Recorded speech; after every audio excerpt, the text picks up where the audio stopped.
afternoon. Is it afternoon yet? This is Phillips 66 stations, and we will indeed be looking at 66 stations in the next half hour, so let's get right to it because we got a lot of ground to cover. Thank you. Okay, a little background. Phillips 66 was founded by Frank and Ellie Phillips brothers.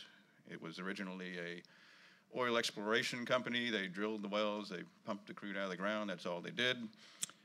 Then in the 1920s, they got into refining, and in 1927, they built their first Phillips 66 station in Wichita, Kansas. They chose to go with a Tudor cottage style for the station. The cottage style was very popular in the 1920s. It was kind of a reaction to a backlash, a public backlash against gas stations in towns that were usually very ugly little tin sheds. And so the gas companies started building nicer looking buildings, and cottages were one of the popular styles. And Phillips is not the first or the last to use a cottage station. Conoco had a cottage station, and Pure Oil back in the East Coast, eastern region of the country, built a lot of cottage stations. Mobil did their cottage station. City Service had a very snazzy looking one. And Wadhams up in the northern part of the country, Wisconsin, did a lot of these sort of oriental style. So, and that's not all of them, there are a bunch more. But Phillips started building these stations, and they built the first few, and the second one was in Topeka, and there was a couple more. And they were kind of tweaking the design. Today we would call it the beta design. And they kind of lumped all these first few stations together and called them Type A, but they were all actually different from one another. But with about the fourth or fifth station, they settled on a design, and they called that the Type B station. And this became their workhorse station in the late 20s, early 30s. They built lots and lots of these through the middle part of the country. There were other types. In fact, Phillips went all the way through the alphabet up to Type U. But a lot of these were, some of these were outbuildings, some were just kind of one-off stations. A few were some that had more built. The Type I up there on top was one they built on corners that had two major arterial streets, so they dressed up the gable on one end to make it look a little nicer and added some to the back. The Type K, I think that's the K. Yes, that's the Type K, and on the bottom there was one they built in rural areas, a little bit smaller, a little simpler station. A few others, well, there's a Type B, and on the right there is a Type J one-bay garage. And on the bottom, we have a Type B with a two-bay garage, which was a Type G garage.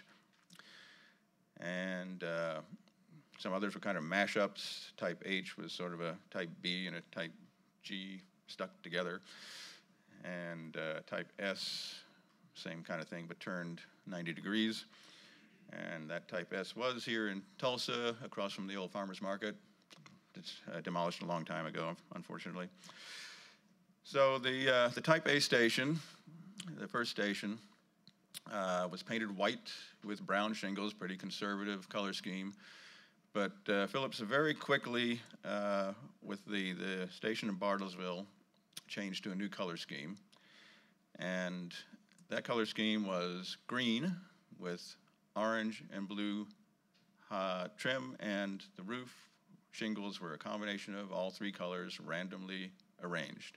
It's pretty garish, but I guess they wanted just to stand out and attract your attention as you're driving down the highway. Then in 1943, they got rid of the blue, just had the orange trim, and they painted the blue shingles a cream color. I'm not sure why they did that. Maybe it had something to do with the war and shortage of blue paint. I don't know. It's just a theory. 1947, they totally changed the scheme. Tan, maroon paint, orange roof. They felt like that showed up better. And 1959, they changed from the original orange and and black shield sign to the now familiar red and white sign, and along with that, they painted the stations all white with a red stripe over the windows and door. Not my favorite one, but there it was. And these stations were built through the middle part of the country, covered a pretty wide swath of the Great Plains. And I thought it would be interesting because we have a lot of the same type of building in a big part of the country, in urban areas and rural areas. It'd be interesting to take a look at what has happened to these buildings in the ensuing 85, give or take, years since they were built. And I thought it would be informative and possibly entertaining. There were originally over 500 of these stations and outbuildings and et cetera built.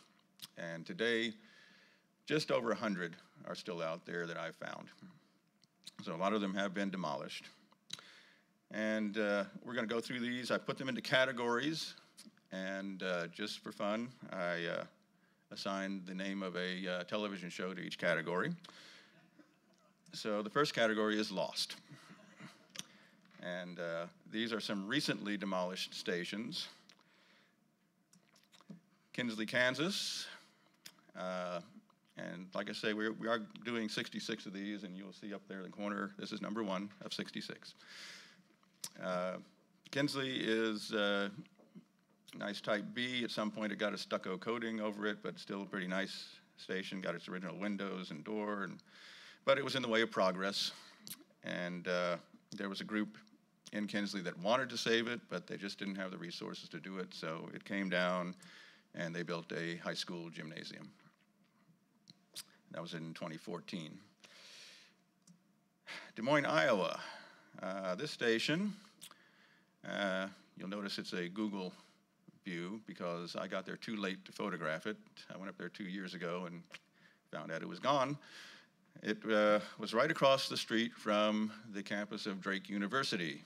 And Drake University decided they wanted to put a new basketball arena up. So the station came down.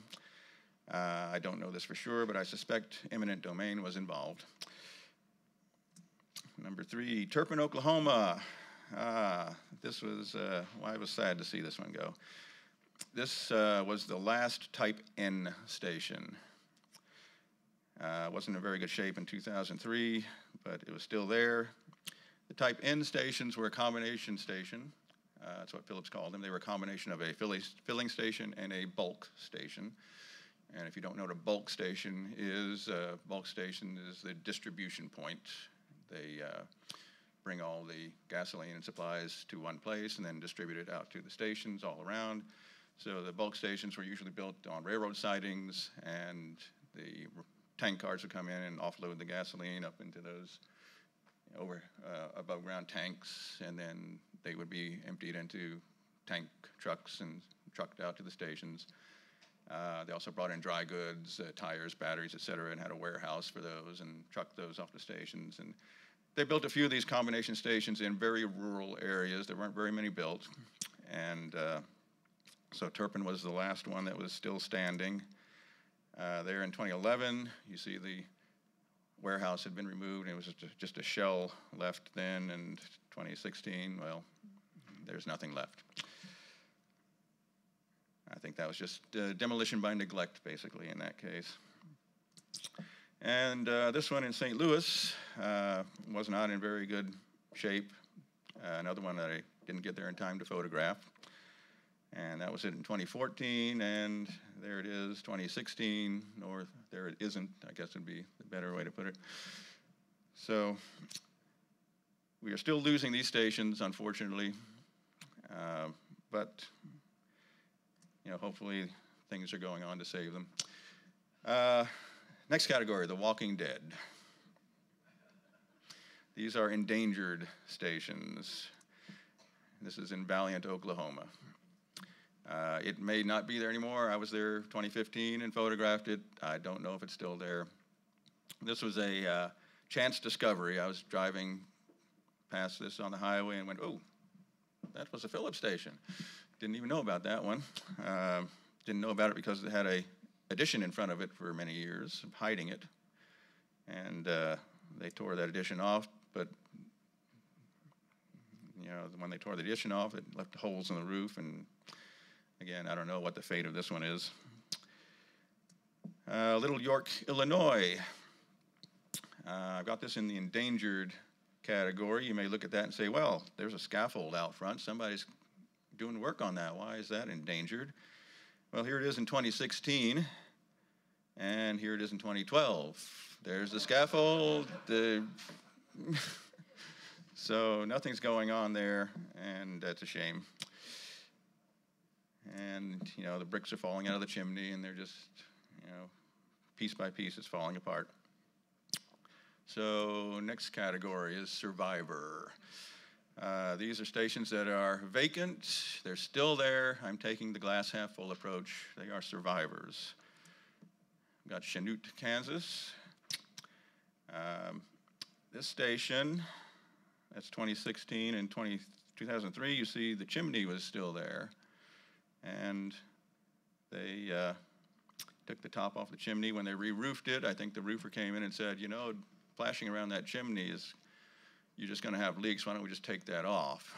So I think that's what happened there. They took the chimney off, and that's a shame. There are several of these you see like that don't have the chimney anymore, and I have a name for these. I refer to them as emasculated stations. Jones, Oklahoma, another one in the emasculated category. Vacant. Oops. There we go. Brunswick, Missouri. This one I think was a restaurant at one time. It's got some stuff in front, but the basic station's still there, except the chimney again is gone. Yep, I'm touching the wrong things here. Hang on. Here we go. All right, now I'm there. Omaha, Nebraska. This one is kind of interesting because you can see the paint schemes. You can see the original green paint, and you can see the white with the red stripe over top of that. So it's kind of a history of the paint there. Clarendon, Texas. This one's next to a barber shop, Kenny's Barber Shop. I don't know what they do at the building. It's vacant. Stratford, Texas. Another one. This is a Type K. The Type Ks, most of them, not everyone, but mostly the Type Ks have the shorter gable on the front. The Type Bs have the taller gable, mostly. There are exceptions.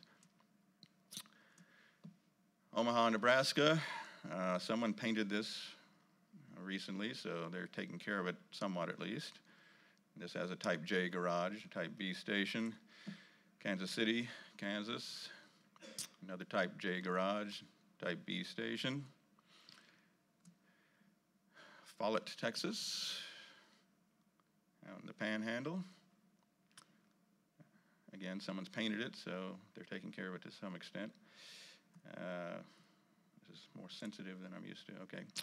Pueblo, Colorado. Again, another vacant one, but in pretty good shape. And our Kansas City, Kansas. So hopefully someone will find a use for these and not tear them down. All right, counting cars is our next category. A lot of stations are still being used for automotive-related businesses, and there is, to my knowledge, only one that is still selling gasoline, and that is in O'Donnell, Texas. Type K there, put a canopy over it. First time I went there, they were still selling Phillips 66 gasoline, which was pretty cool, but the last time I went there, they were selling unbranded. Guy told me that Phillips put a quota on them that was unrealistic, and so they had to go with unbranded. Richmond, Indiana, Who's Your Battery? Works out of that one. Blackwell, Oklahoma is a muffler shop. Cedar Rapids, Iowa, car repair shop. You can see here the original Type B station. You've got a change in the brick, change in the shingles there, because there was an addition put onto that, which is pretty common. They did a lot of these additions in the early 1940s to these stations. Las Vegas, New Mexico is a car detailing shop. Emporia, Kansas, used cars. St. Louis, Missouri, Southside Motors. Wichita, Kansas. This is the original, very first Phillips 66 station, and it is still there. They got a little lump on the front there, and they put some additions on it, but that was the photo I showed you earlier on opening day. And a little later photo when it was painted in the green color scheme. And there it was in 2003. It was a scrapyard then, but now it's a car sales lot. And so hopefully it'll still be there for a long time. The office, some stations have been converted to offices. There's a law office in Pampa, Texas. Now, they planted these trees in front, which probably seemed like a good idea at the time. That was 2011. There it is in 2015. So, I don't know. Atoka, Oklahoma. This one is Chamber of Commerce. Uses this building. And they've put some gas pumps out in front and treated it real nice. Woodward. Main Street, Woodward, occupies this one. Superstore, some of these buildings are used for retail purposes. We got Oklahoma City. This has been several things. There was a catering business in it for a while. There was a curtain showroom, I think, window coverings for a while. The latest thing, I think they sell coffee, but they don't, it's not a coffee shop, but they just sell bags of coffee or something. I'm not sure. Pampa, Texas. This one is different from the law office. Another one in Pampa. They sell garden equipment and supplies out of that building. Sunfire Ceramics in Lawrence, Kansas. And St. Louis, okay, I cheated on this one. When I took the photo, it was a gift shop, but it's not anymore. It's, last I heard, it was a daycare was in the building. But it's a pretty cool building. Beauty and the Beast. I had to go back a ways for this one. How do you remember? You remember Beauty and the Beast? Yeah. Okay, some are beauty shops. Bethany, Missouri is a beauty shop. Type K station. Here in Tulsa, down in Cincinnati, another one, beauty shop. And Hale Center, Texas, another beauty shop. Unfortunately, it's got a metal roof on it and stuccoed, but Guy Fieri, diners, drive-ins, and dives. We have quite a few used for restaurants. There's a coffee shop in Denver, Colorado. Barbecue joint in Carlisle, Illinois. Oklahoma City, Bricktown 29 Pizza. Wichita, Mort's Cigar and Martini Bar. I should have done Cheers for this one, but I threw it in with the diners, drive-ins, and dives. Davenport, Iowa, get your fried egg sandwiches there in Davenport, Iowa. Pueblo, Colorado, this is Burritos Betty, a takeout Mexican restaurant. And I've got just a little story about this one. I've been to Pueblo several times, and every time I go by this station to photograph it, and every time there would be cars parked in front.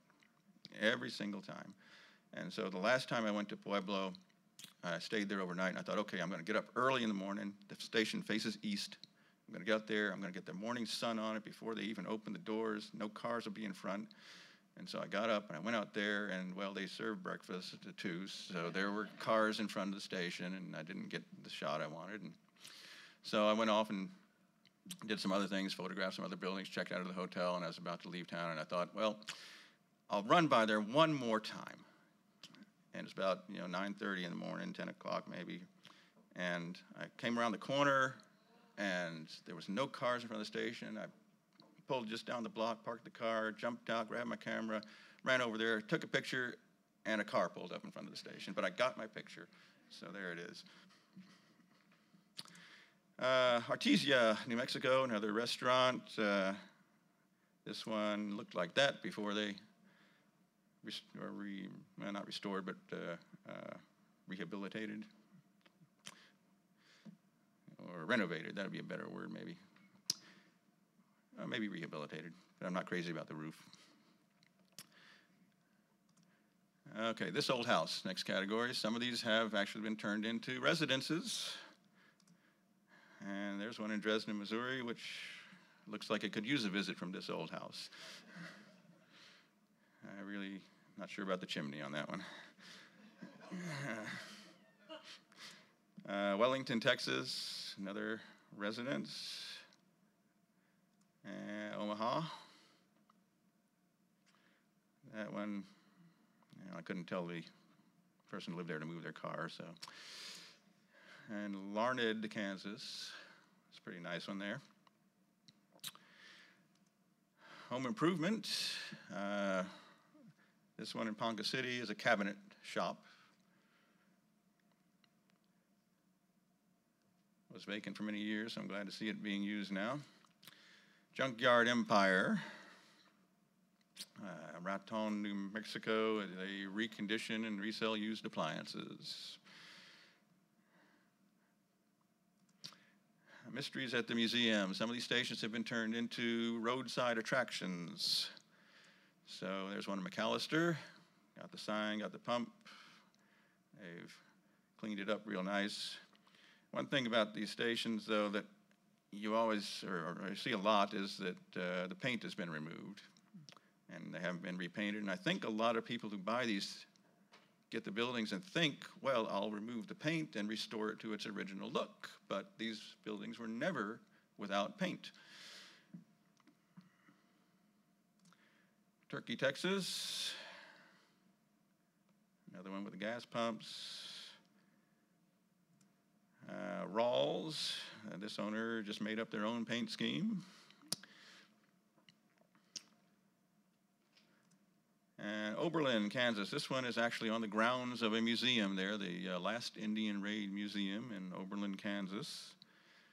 And there it is in its heyday. And it was not located where the museum is now. It was actually picked up and moved. Not very far, I think about a half mile, give or take. But with a brick building, that's a pretty substantial undertaking. But they've got it on their grounds now, and I did give them information on the paint schemes. I don't know if they ever did anything with it, but maybe someday. Dead Like Me, what could that be? All right, here's a station in Pratt, Kansas. Really nice station here. This station is one of my favorites because it has just about everything original. The only thing that's not original is the garage door. All the windows are original, the front door's original, all the bricks there. It even has the original lantern light fixtures, which you never see on these stations. They're always gone. And so you may wonder why Dead Like Me. Well, it's owned by the business that occupies the building next door to it, which is a mortuary. And they told me they use the station for storage. I didn't ask what they store there. I don't want to know. Breaking Bad. All right. These, these are the worst. Erick, Oklahoma. Yeah, what were they thinking? I mean, slapping this cedar shingle roofs on the front. It's a bar.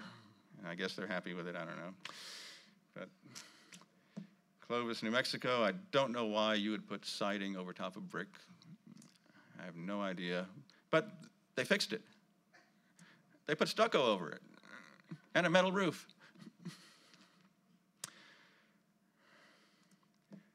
Enid, another metal roof. They took the door and made it a window. They took the window and made it a door. Seymour, this is a Phillips station. You wouldn't recognize it because they took the chimney off, they took the cross gable off. They basically took a interesting building and made it boring. Jackson, Minnesota. Okay, ignore the airplane. This actually is pretty good. It's got something you can work with here. The brick is good. You know, the roof is there. The windows have been replaced, but you know, you could fix that.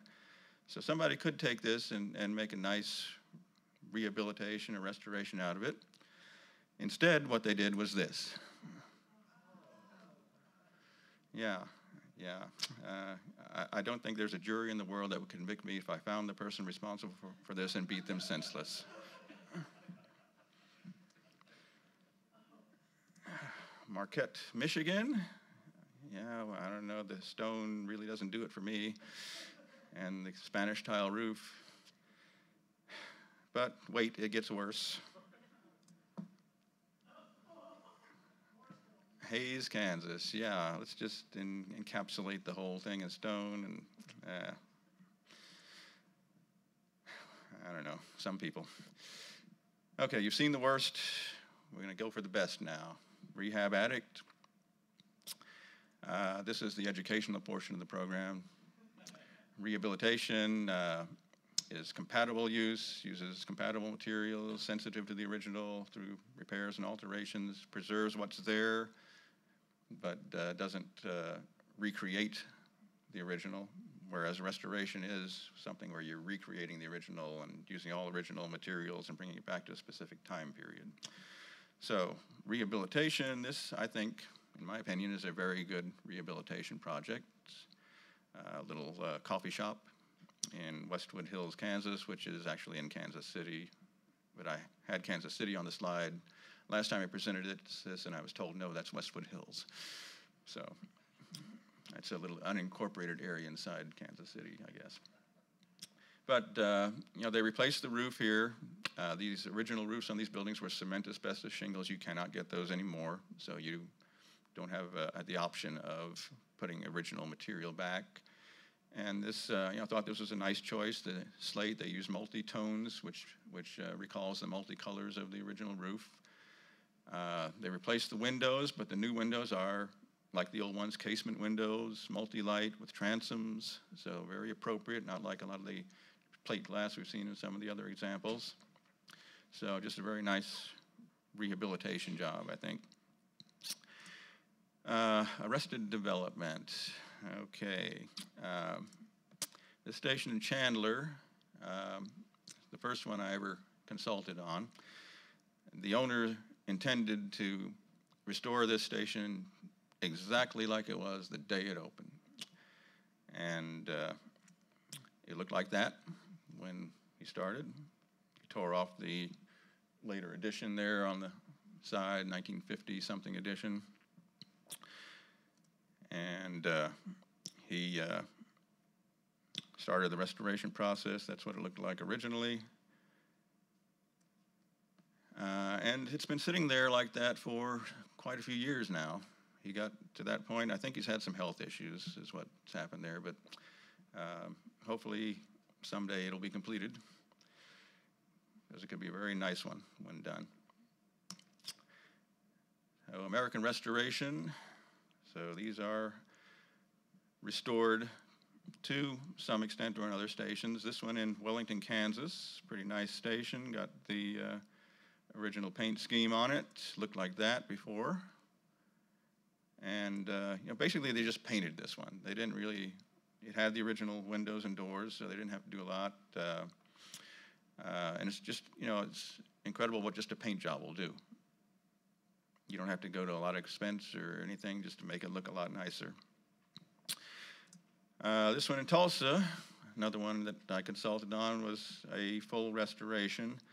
However, we didn't paint it to one of the original color schemes. You probably noticed because Avis leased the building and insisted that it be painted in their corporate colors, as a condition of leasing it. So sometimes you have to make a compromise, and it's just paint. You know, you can always paint over it later.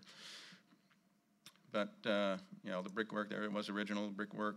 Windows are still there, but needed a lot of TLC to bring them back to life. And this one had a Type G garage, 2-bay garage. They call these wash and grease houses because one bay was for washing cars and one was had a hoist in it, and they greased the undercarriage of the cars, which they used to have to do. They don't do that anymore. And so there that is. I need to move along, right?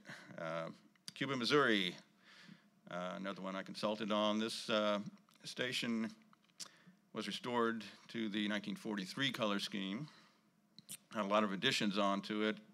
Originally was the Phillips station, then for a time it was Standard Service was operating out of there. And it was a mobile station. And looked like that when we started. And ultimately, we decided that it would be inauthentic to paint the Standard Service editions in the Phillips colors, and we wanted the Phillips station to be in the Phillips colors, so we just painted the Phillips station in the Phillips colors and the Standard editions in the Standard colors. So it's a bit of a hodgepodge from that standpoint, but it's kind of tied together with the roof. So, and it's a restaurant now, so serving a useful purpose. And number 66, we made it. Baxter Springs, Kansas. This one is and isn't a Phillips station. You see it's different from the others we've been looking at.